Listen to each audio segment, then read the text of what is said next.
So that's pretty much, if you have questions, please send me an email or ask now. Functional diversity is unit 3 that will be on a second quiz that comes on October 26th. And as we know, the review that I post will be used on quiz. Concepts will go on midterm. Midterm is not till October, till November 9th, so you have time, right? That doesn't mean you shouldn't study. Oh, believe me, better study, because things are just piling up. I know from experience. So now we will move to the little more complex diversity portion, and I will be honest, this is my least favorite. Like, I just don't like memorizing a lot. So I don't like Latin names. It's bad, but there are things that you have to memorize, and I will tell you what. But my point is, on exam, I do want you to understand the concept. So if you miss a name on exam, I don't care, because I want you to understand what means diversity of bacteria, what means diversity of Proteobacteria. There are basic phyla that you have to know, which is a basic microbiological culture, but I don't like memorizing. I'm more for understanding than memorization. But you won't remember things when you finish class. But you need to know what are bacteria and what are different phyla of Proteobacteria. So this is phylogenetic tree of basic phylogenetic tree. The most basic, the one from that was generated in 1970. So Carl Moose generated that one.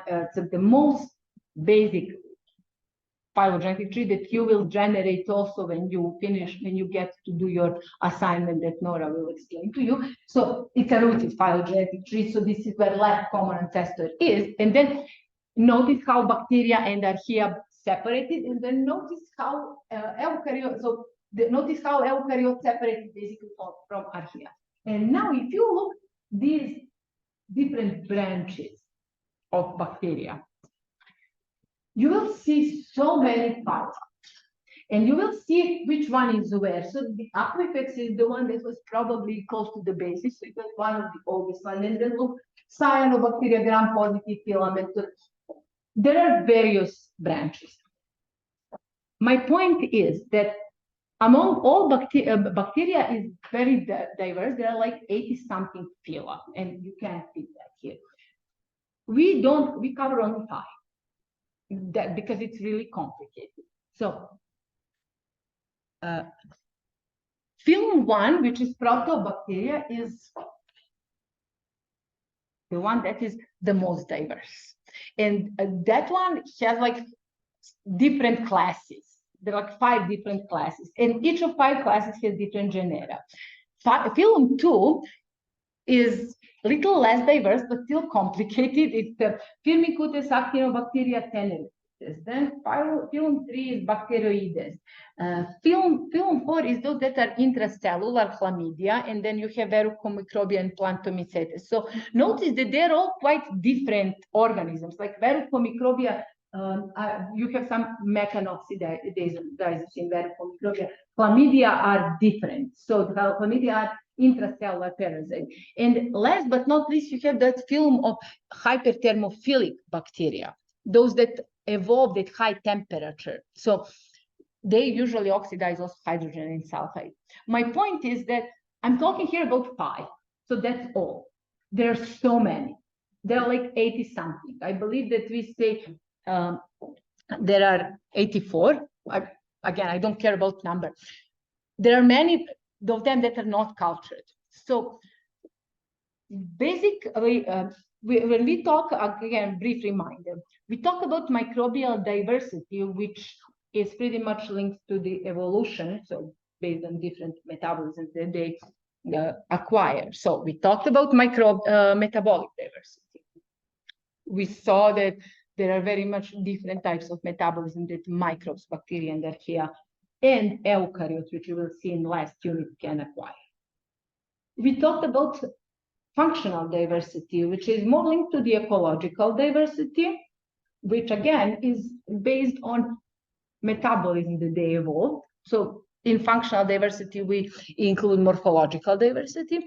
And phylogenetic diversity is something different.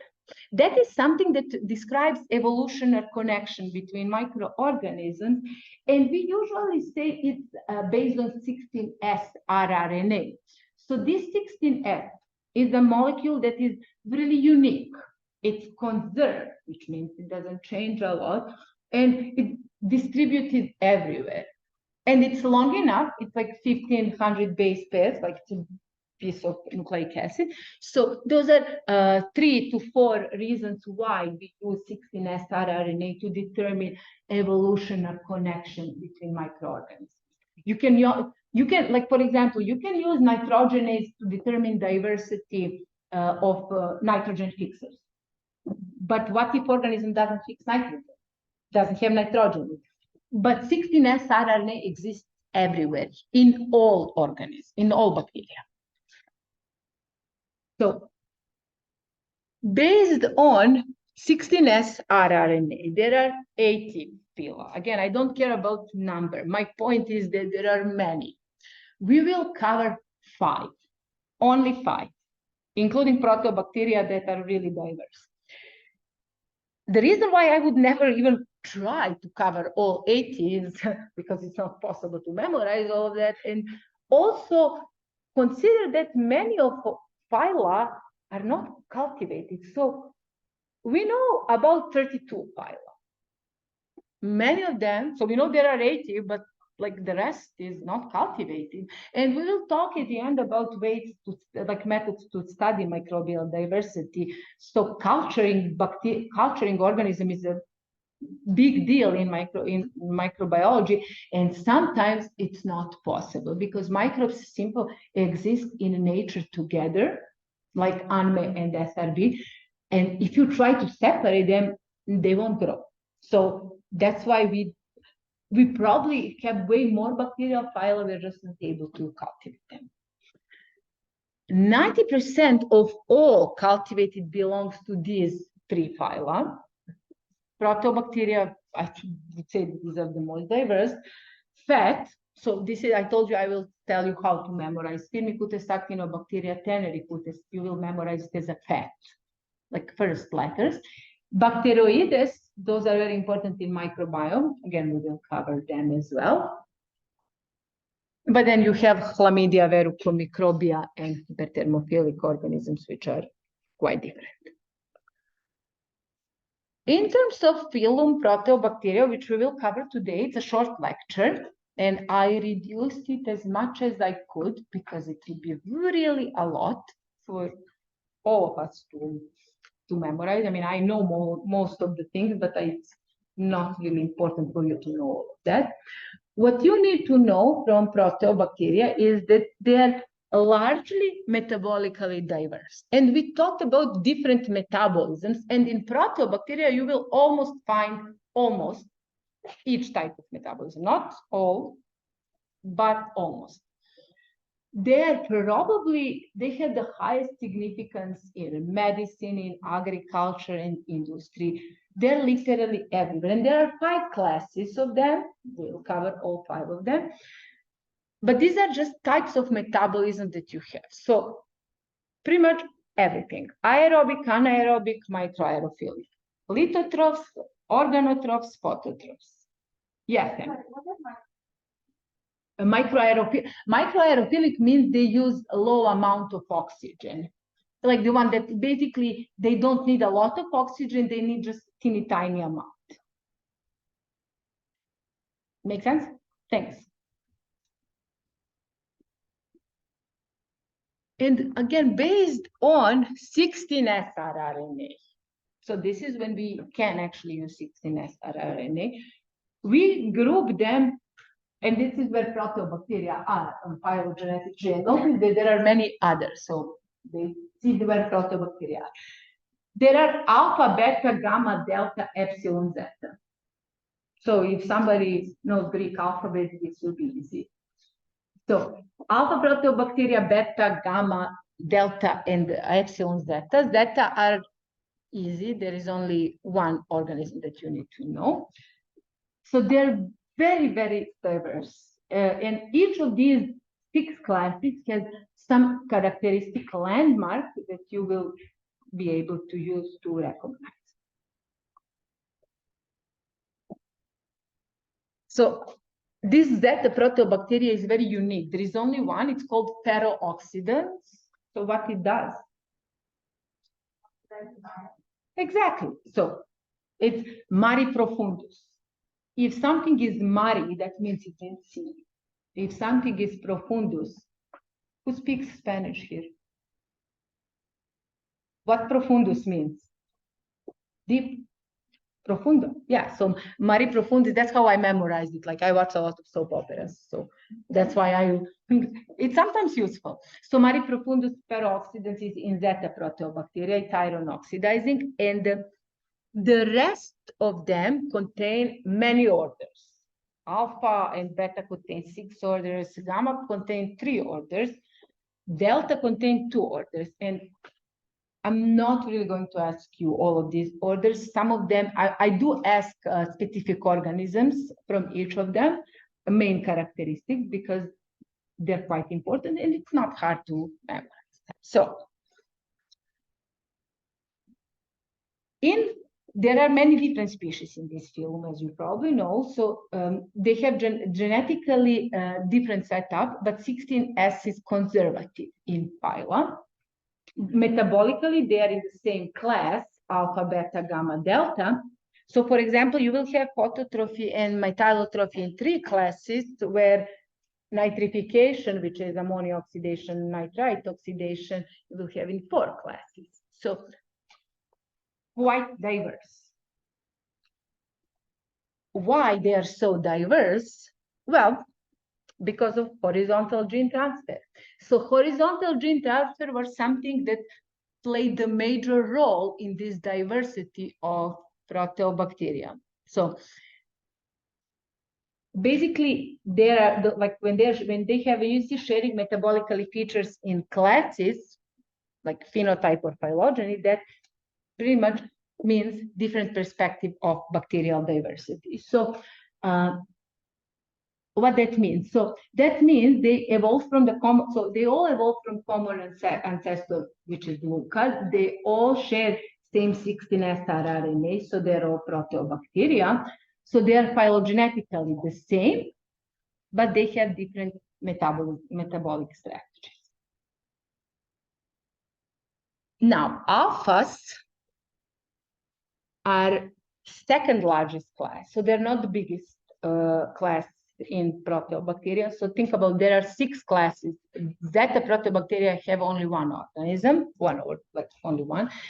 These guys have 6 orders, but all those orders have numerous genera, and genera have numerous species. So there are like over 1,000 species. They're mostly oligotrophic. Oligotrophic is a new term. I don't think I ever mentioned it before. That usually means they need, oligo means small. When something is oligotrophic, that means it really requires low amount of nutrients to grow.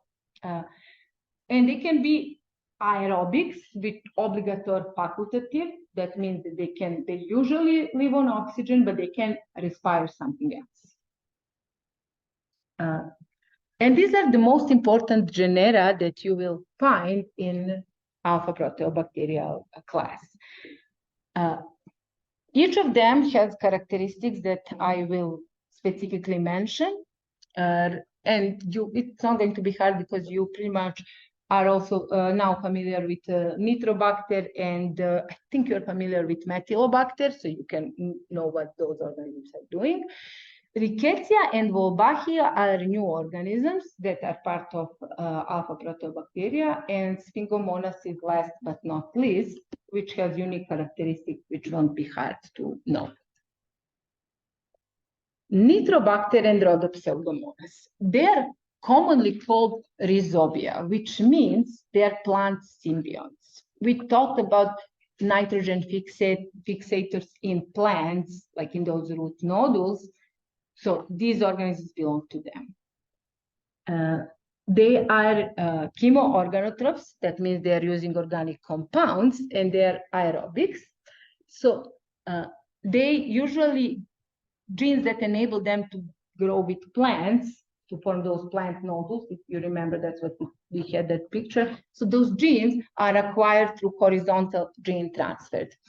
And they have different range of hosts that they can colonize. So their characteristic is that they fix nitrogen and they are associated with plants, commonly called rhizonia. One of the most famous organisms, which I will definitely ask, is called Agrobacterium tumefaciens, which is not, it is very harmful to plants. So it doesn't help plants to fix nitrogen. It actually cannot form root nodules. So it belongs to the same alpha proteobacterial class of Proteobacteria, but performs completely different functions than Nitrobacter or Rhodopseudomonas. It is actually causing this type of disease called gall disease. And those genes that enable formation of gall disease are completely non-related to nodule formation. That's why they evolve to do completely different function, even though phylogenetically they belong to the same class of alpha proteobacteria like Nitrobacter and Rhodopseudomonas. So that organism is quite famous, and it's quite famous because the genes from these organisms are used to genetically modify plants with genes that help them to be resistant to herbicides, to some other, to insects or something like that. I forgot. I used to know all of those things, but definitely this was a vector used in those. Now, we mentioned Nitrobacter and Rhodobacter and Agrobacterium tumefaciens, which was completely related, but actually different. Phylogenetically related, functionally different. Methylobacterium is a methanol-consuming pink organism. So methylo will tell you that it needs C1 compound. And then you have these two that are phylogenetically pretty much similar. They belong to Proteobacteria, alpha Proteobacteria. But Bartonella is pathogen. So it's intracellular pathogen, and it's transmitted through insects, arthropods. So it's a pathogen that causes this like Bartonellosis. I don't really ask those diseases, but I think it will be easy to memorize if something is pathogenic and causes disease. Cat scratch disease. I have cats, so that might be an issue. Pelagibacter, I don't know much about this organism, so that one is ocean surface organism. So I'm more curious about Bartonella because it's a pathogen. And now we are moving more. Again, notice that you have also some, you have those that fix nitrogen for plants that live in association with plants, so they live in symbiosis, but they're good. And then you have those intracellular parasites that do bad. So except Methylobacterium that doesn't do anything bad, pretty much Bartonella does.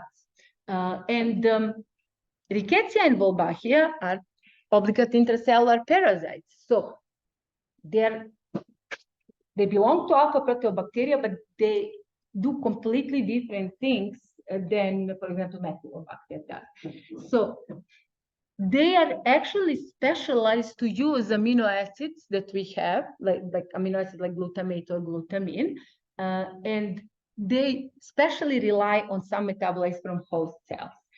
So they're also transported through vectors, and they cannot stay alive long out of cell. So they're not like viruses, which we will cover later. These can survive, but they need they need host metabolites to survive. Some of the famous alpha Proteobacteria from Rickettsia in Wolbachia. This Rickettsia rickettsii is my favorite because it's called Rocky Mountain fever. So it's a pathogenic. Wolbachia is specific organism. It has something I have never seen it, so I just read about it.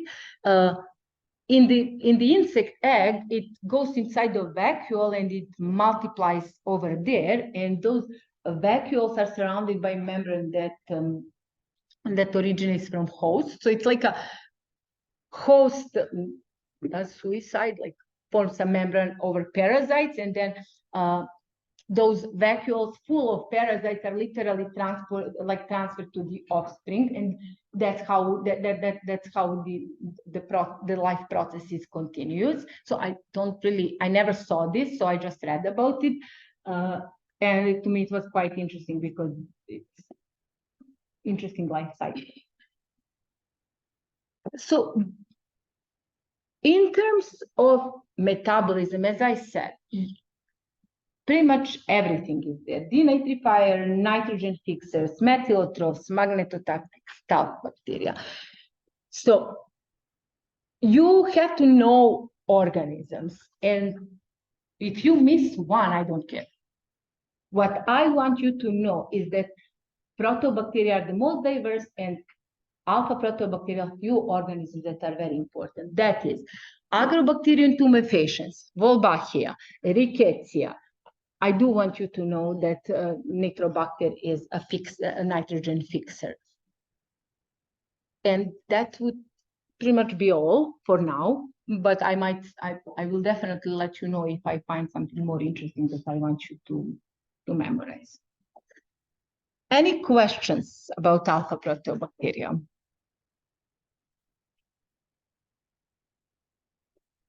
So Agrobacterium tumefaciens is very interesting organism, and Bartonella is not bad. So again, if you have if you like some organism that you would like to memorize, let me know. I will be happy to include it in quiz. Beta Proteobacteria are smaller class, so alpha have like more than 1,000 organisms. Beta around 500 species, so a little smaller. And it's also aerobic, and there are chemolithotrophs, organotrophs, phototrophs, autotrophs, and heterotrophs. So pretty much everything is there. And some of those organisms you probably heard about because they're strict pathogens. So Neisseria, Neisserales, so there are two organisms that belong to Neisseria, so meningitis and gonorrhea. They are beta Proteobacteria.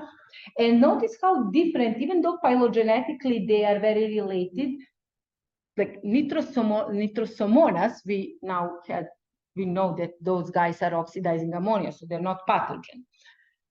They still belong to beta Proteobacteria. So they are functionally very diverse, they have very different metabolism, but they have very different functions, but they have similar metabolism, and they are very phylogenetically related. Methylophilus methylotrophus is an organism that it's very easy to memorize, that's why I picked it. And Burkholderia, I don't know how to pronounce this. I will say in Latin, Burkholderia cepacia. I don't know is that how you say in English. This is how we learned.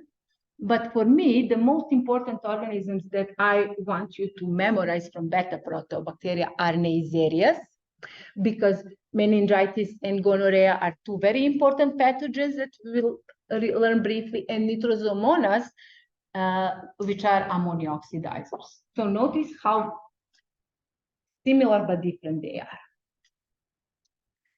Burkholderia, which I'm not sure that I'm saying it right, is a soil organism, and it can also be opportunistic pathogen in organisms, in certain organisms, but it is known by the ability to produce some value-added compounds that have anti-nematodal, like anti-worm and antifungal, and that's how it helps the plants to grow. So in soil, in some plants it can be pathogenic. It causes something called soft roots, and apparently, it's a big problem in hospitals because it has the ability to create biofilms, and the way how that, bless you, the way how biofilms work, like those organisms secrete some compound that attach to each other, and then they are very thick, and you cannot kill them with antibiotics.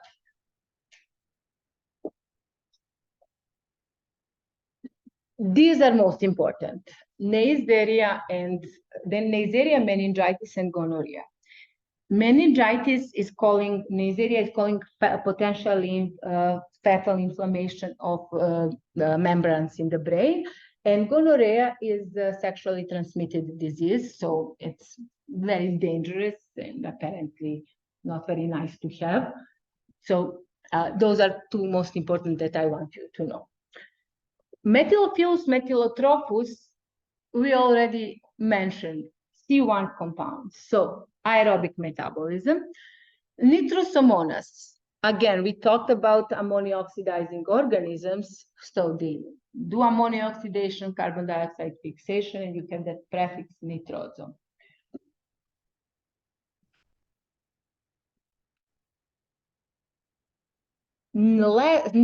Any questions about beta? Easy class. Two type, actually, well, two, Neisseria and Nitrosomonas. That's very important. Burkholderia, not so much. I'm not going to bother too much about that. But Neisserias, I really like to ask. And I think they are very important. Any questions? Okay. So gamma proteobacteria are the biggest one. They have over 1,500 species. Again, I don't really care about numbers. I only care if you can memorize that gamma proteobacteria are the largest in the phylum Proteobacteria. And you will see they're very well-known pathogens. You probably already heard about most of them, just you're not aware that they belong to gamma Proteobacteria. And they grow very fast in labs.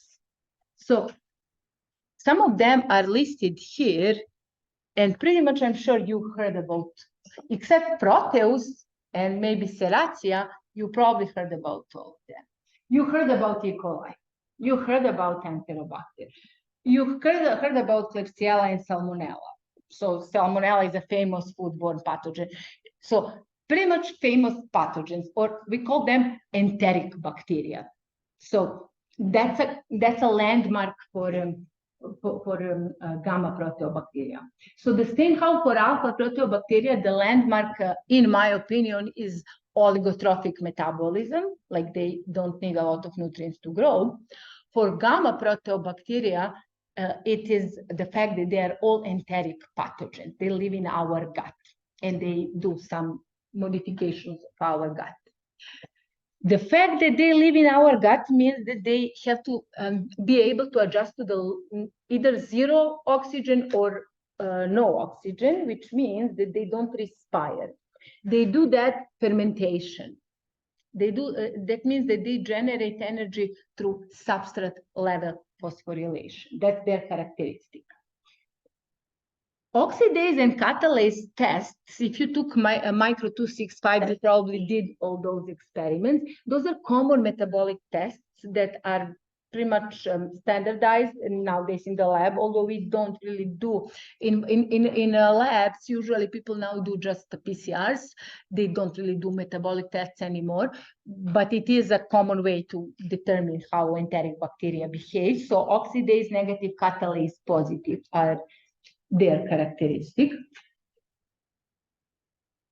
And this is famous organism that I'm pretty sure you all heard about. It's a lab rat, literally. Everything that has been done is done on E. coli.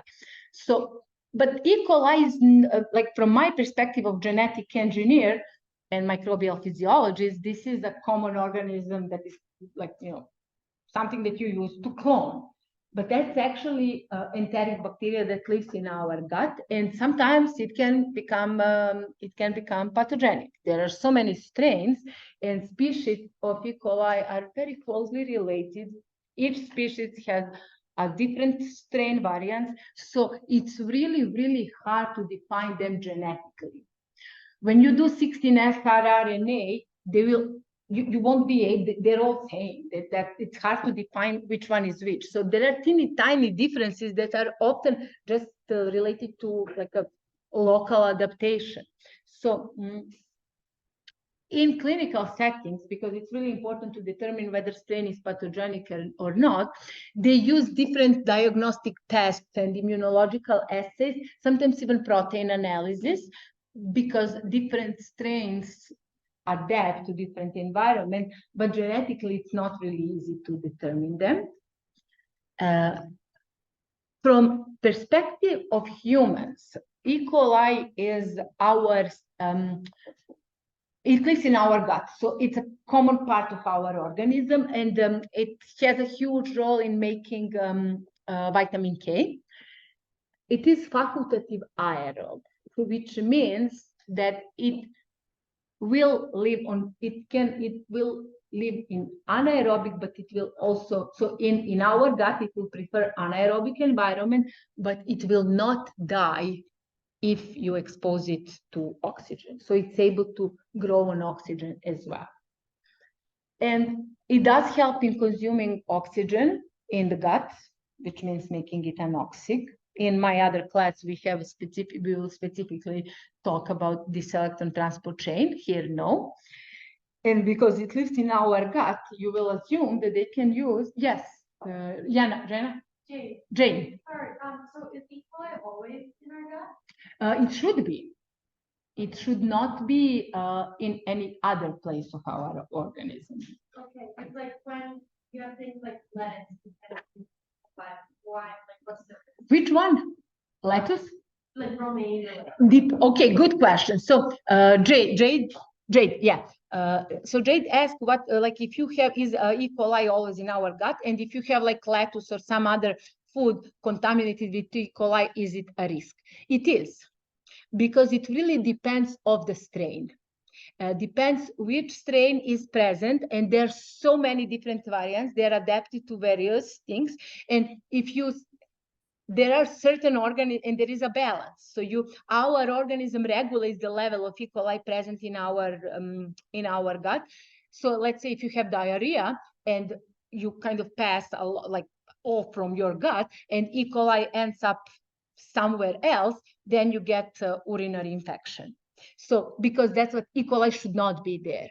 So it really depends. It shouldn't be introduced. It's already our native organism. So it's big risk. Especially, yeah, that there are other, yeah, thank you for question. So again, urinary tract infection, diarrheal disease. Our microbiome, which we will cover in one of next lectures, is very specifically organized. It has different types of firmicutes and bacteroides, and the level changes based on the diet and based on things that you do to your organism. So that microbial diversity that is commonly known as microbiome these days is quite a big deal in science. So this pathogenic strain, which I will never memorize, enterohemorrhagic strain, is all what I want you to know. I don't care about these numbers. It has this endotoxin, which is a foodborne disease. And endotoxin is a common component that when people make E. coli to be used for clonings in the lab, if they will use E. coli to produce something that will be sold as a food, they have to make sure there is no endotoxin. If there is endotoxin, big problem, because it can convert it to pathogenic disease. Another enteric bacteria are Enterobacter aerogenes and Klebsiella pneumoniae, which again, you probably heard about, just you were not aware they're gamma bacteria. Enterobacter is very similar like E. coli, so it lives in intestinal tract and it causes urinary infection. I don't think it's our natural compound, it's not like E. coli. Klebsiella can show in humans and it can be pathogenic, but one of the things that are very unique in Klebsiella is that unlike other enteric bacteria, it can fix nitrogen. So that's a very unique feature that is important one to memorize. Salmonella is always pathogen. And again, it's foodborne disease. It causes gastroenteritis and typhoid fever. If you ever poison yourself with a chicken from salmonella, then you know what I'm talking about. I got that thingy. It actually helps you to lose weight a lot. Not good for your health, but you lose like 5 kilograms in 1 week. You can be a model. Don't do that. Very interesting organism. Never again. Shigella dysenteriae, so Shigella and Salmonella are both pathogenic. Shigella dysenteriae, as the name says, dysentery. So it calls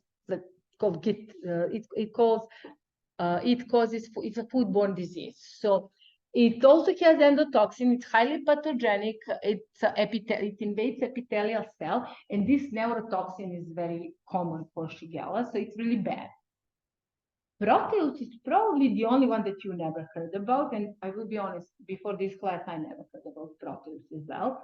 But apparently it has enzyme urease, and because of urease, which is its landmark, it causes urinary tract infection. Like, yes. Sorry, just on the last slide where is pneumonia the disease that it causes? It can, yes, exactly. It's exactly how you will memorize. Pneumonia is like a lung disease. Yeah, so you probably heard about this. Just again, you probably never knew that it belongs to gamma and it's Proteobacteria. And like the fact that it fixes nitrogen is quite unique. That's weird. So now just a little digression of that. So think about that, how different is Nitrobacter that also fixes nitrogen than Klebsiella. So they all are Proteobacteria. One is alpha, the other one is gamma. They all fix nitrogen, so functionally and metabolically, pretty much same, phylogenetically same, but they are actually completely different organisms. They don't do, actually they're functionally different. They do completely different functions, but metabolically they're same, phylogenetically they're same. So just think from that perspective. Does that make sense? Okay. Now, again, notice gammas are all, most of them are pathogenic. How many of you heard about Pseudomonas aeruginosa? Cystic fibrosis, yeah. So it's very often pathogenic. I'm pretty sure it's always pathogenic, but the notes, like the book says, often. I think they're really pathogenic all the time. It's phytopathogen. There are some certain Pseudomonas organisms that are phytopathogens, but that's not aeruginosa. So Pseudomonas fluorescens and putida are great organisms. So the same way how Pseudomonas aeruginosa is bad, it can really, really affect you in a bad way. Fluorescens and putida are commonly used in bioremediation because they use aromatic compounds to extract energy.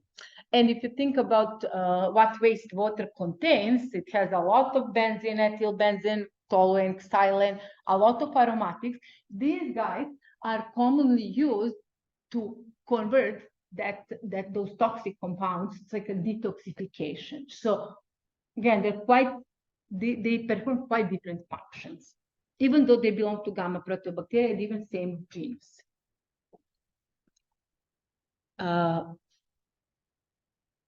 Pseudomonas aeruginosa is bad because it's very common in hospitals, and it happens often. People who suffer from skin infections or burns, they suffer from this organism.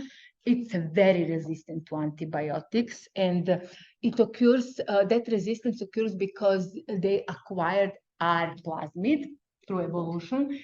It probably was horizontal gene transfer, and that's why that enables them to literally grow on every single antibiotic. Pseudomonas that infect plants, which I didn't really add any specific species, but the one that it's enough to know that phytopathogenic Pseudomonas, it has lytic toxins, so enzymes that can degrade plant cells, destroy plant tissue. And the last but not least is Vibrio cholerae. Cholera, it's a pathogen. So again, organism that is quite well known.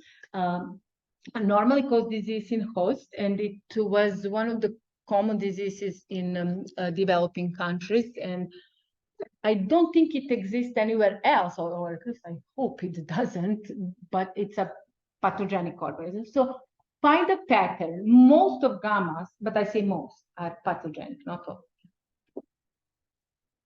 Questions? Yes. Remind me name, please. I'm Liam Ferrus. Yes. You mentioned enterotoxin and endotoxin. Do we know the difference? No, it's a toxin. All what I want you to know, it's a different, and I'm pretty sure it's the same toxin. I think. I'm not sure, but I think. So I didn't really talk about differences because I don't know them. So it's enough to know it's a toxin. I would say endotoxin would be most reactive. Make sense? Okay. Thank you for the question, Liam. Deltas. This one is easy. We talked about this. So there are 4 orders, and it's what is important to know here. And again, we talked about this sulfovibrio, sulfate and sulfur reducers, something that respires sulfate, and something that is, so that would be disulfovibrio. We talk about that a lot, that the sulfo prefix, the same like nitroso prefix. Geobacter mixococcus. Mixococcus is predatory bacteria. Geobacter is iron reducer. So these are all from delta Proteobacteria. And that's all what I have from them. Epsilon Proteobacteria are way different. Helicobacter, Campylobacter. So we talked about Campylobacter. We talked about Caulobacter. Campylobacter is a different. Did somebody hear about Campylobacter? Campylobacter it's very common by weird glycosylations on membrane. It's a physiological thing. It affects chicken, so it's not good for people who grow chicken for food. So it can cause Campylobacter. It's called Campylobacter jejuni, but you don't have to memorize species. But it's a foodborne disease called bloody diarrhea. My favorite that you probably all heard about, and I personally suffered from it, that's why it's my favorite, it's Helicobacter pylori. So that one belongs to epsilon bacteria. Did somebody hear about Helicobacter? Yeah, so did you also have that honor to suffer from? Yeah, I did. So, God, I thought I will die. So that thing will never go away. No matter what you do, that thing is always go with you. Doesn't matter on which part of the road you go. Helicobacter goes with you. So I've got horrible organism, but very smart. So this is why I kind of want you to know, because I learned about it because I suffered from it. It's a pathogen that literally never goes away, and it causes gastritis. That like basically you have those acidic refluxes in your organism. And what fascinated me is the fact that Helicobacter actually did not evolve to live in our gut. It actually evolved to be neutrophilic. What that means? That means that Helicobacter actually like neutral pH, like 7, something. Now, but when it comes to our gut, where it's very acidic pH, it actually learns how to survive. So that's why we call it smart neutrophile, and now becomes acidophilic, which means now thrives in low pH and makes our life hell.